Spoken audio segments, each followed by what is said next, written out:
It was a bit strange on New Year's Day when we got a lot of phone calls saying that there were flying telegraph poles at Sydney's Wentworth Park. Somewhat distressed, we sent Strath Gordon to investigate. He scotched the rumours, but he's been talking a little strangely ever since. For the Scots and their Australian descendants, New Year's Day means pipe music.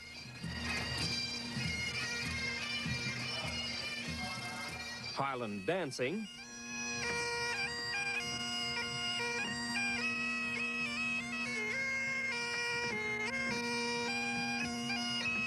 and of course the Highland heptathlon. The Scots have brought us some strange things, from the haggis to the Highland fling, but their contribution to the world of whisky will never be repaid, nor their contribution to sport. This monster shot is the Highland parent of the modern Olympic shot. The wooden-handled hammer, again, is the ancestor of the Olympic hammer throw. Only the caber has failed to evolve into a modern sport. It remains a truly Highland occupation. But in competition on New Year's Day, the flavour is definitely international. Yeah, it's great fun. It's very athletic and very challenging. Get to meet a lot of interesting people all around the world. It's a good sport. It's different. It's very different. It's a lot of fun to do it. Yeah. You claim any Scottish background yourself? No, I'm Irish. The 8 competitors contesting these Highland sports come from all parts and all backgrounds. Dan Marcovic is a Yugoslav-born Canadian policeman. It's a fair mixture to squeeze into a kilt, but it does raise the question, how did Dan end up with a Campbell tartan wrapped around him? Well, a friend of mine was selling it for $25, so it was the cheapest they could get, so I bought it. There's a canny Scot lurking in there somewhere for sure, but it's hard to imagine how a Yugoslav Canadian came to take up these strange Scots sports. Then again, it's even harder to figure out where these sports came from in the first place. They originate in Scotland in the days when there were fighting clans or families against each other. And very often when chieftains had to negotiate, they would get their clansmen pursuing these different sports and different arts of war. These were preparation for arts of war, which developed into sports, and incidentally the earliest organised sports in the whole world. But of course, Highland games aren't all warlike. The competition is also fierce on the dance floor. The kilts are flashing, the toes are pointing, the blood's pumping. It's all there. Yeah, I really enjoy it. It's good. It's good fun. Most of your friends know you do this sort of thing? Most of them do. Yeah, most of them are in it as well. Yeah, and some of them are in the bands and whatnot, yeah.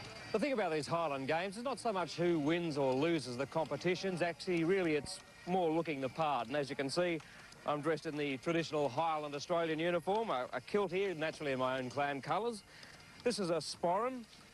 Inside is your wallet, which is necessary to buy a few nips of whisky later on in the day. And finally, a nasty little device down here called a skindoo. And you can stick these in the bagpipes if they start to annoy you. Yes, there's no shortage of bagpipes. Not the greatest cure for a New Year's Day hangover, but these pipers and drummers are locked in battle as well. Piping, like the Highland heptathlon, is all part of a Scottish tradition. And for Scots-born Queenslander Colin Mathieson, that's what these games are all about. I think it's an interesting sport. In Australia, we've more or less tried to keep alive a culture more than a sport. It is a sport. It was the origin of the Olympic hammer and Olympic shot. But as far as we're concerned in Australia, we try and keep alive the traditions of Scotland.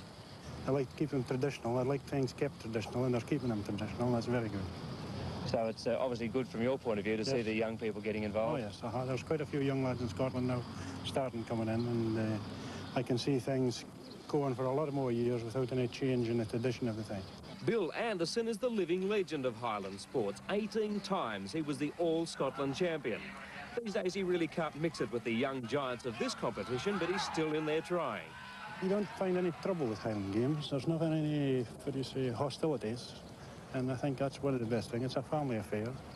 And I think that's the best thing about Highland games, you know. A fair bit of whiskey's consumed. Well, I think maybe that, but it's also in, what do you say, good spirit, is it? You know, in good spirit. Best spirit in the world, I reckon. The new generation of Scottish champions is represented by Alistair Gunn. He calls himself a 15-stone lightweight who outgrew his soccer boots. Soccer, I got too heavy for soccer, so couldn't run so fast, so on fire, lost my fitness, so then the heavies, you know, it's less, but it's more like demanding, like strength-wise and explosion. If you're not a Scot, all of this probably looks a bit daft. Certainly none of it looks easy. But after a while, watching all this happen in front of you, it's amazing just how much you can pick up.